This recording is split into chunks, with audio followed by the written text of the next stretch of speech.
Second টি-20তে 51 রানের বিশাল ব্যবধানে ভারতীয় দল সাউথ আফ্রিকার কাছে হেরে যায়।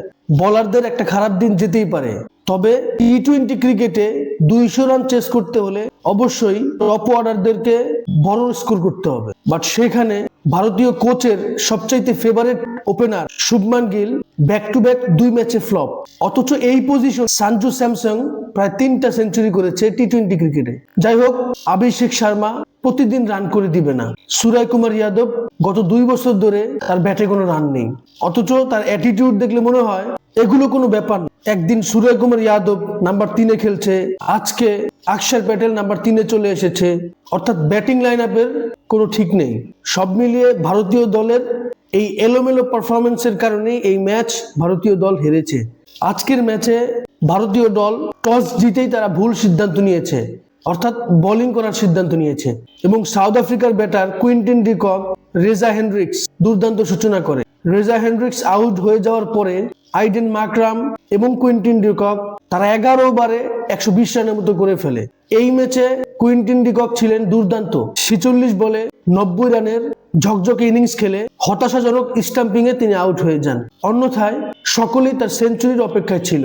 পরবর্তীতে ফেরেরা এবং ডেভিড মিলারের দুর্দান্ত ফিনিশিং এ সাউথ আফ্রিকা নির্ধারিত 20 ওভারে 213 রান করতে সক্ষম হয়। তবে আজকে ভারতীয় দলের বোলিং লাইন আপও ছিল খুবই বাজে। আশদীপ সিং 1 ওভারে 5 ওয়াইড দিয়ে তিনি বিশ্ব রেকর্ড করে ফেলেছেন। লাস্ট ওভারে জাসপ্রীত বুমরা 18 রান খেয়েছেন। ম্যাচের রান যেখানে হয়েছে 213, সেখানে ভারতীয় দল 22 রান শুধু এক্সট্রাই দিয়েছে। সব মিলিয়ে ভারতীয় দলের বোলিং আজকে ছিল খুবই বাজে। জবাবে ভারতীয় দল ব্যাট করতে নেমে প্রথম ওভার থেকেই চাপে পড়তে থাকে।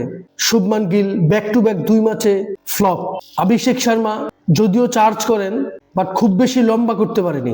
অক্ষর প্যাটেল, সূর্যকুমার যাদব তারা আউট হয়ে যান। তবে আজকে চমৎকার ব্যাটিং করেন তিলক ভার্মা, তিনি 27 বলে 50 তুলে নেন। অপরদিকে হার্দিক পান্ডিয়া খুব বেশি টাইমিং করতে পারেননি। পরবর্তীতে জিতেশ শর্মাও দুর্দান্ত ব্যাটিং করেন।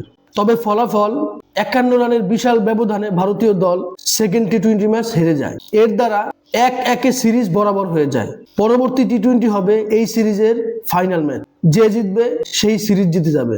আজকে ভারতীয় দল টস জিতে যেমনি ভাবে ভুল সিদ্ধান্ত নিয়েছে, ঠিক তেমনি ভাবে বোলিং এ ছন্ন ছাড়া ব্যাটিংটাও ছিল খুবই বাজে। গৌতম গম্ভীরের এত বেশি এক্সপেরিমেন্ট এটা দলকে সেটেল হতে দিচ্ছে না। দেখা যাক লাস্ট ম্যাচে ভারতীয় দল কিভাবে কামব্যাক করে। এ নিয়ে আপনার কোনো মতামত থাকলে অবশ্যই আমার সাথে শেয়ার করবেন।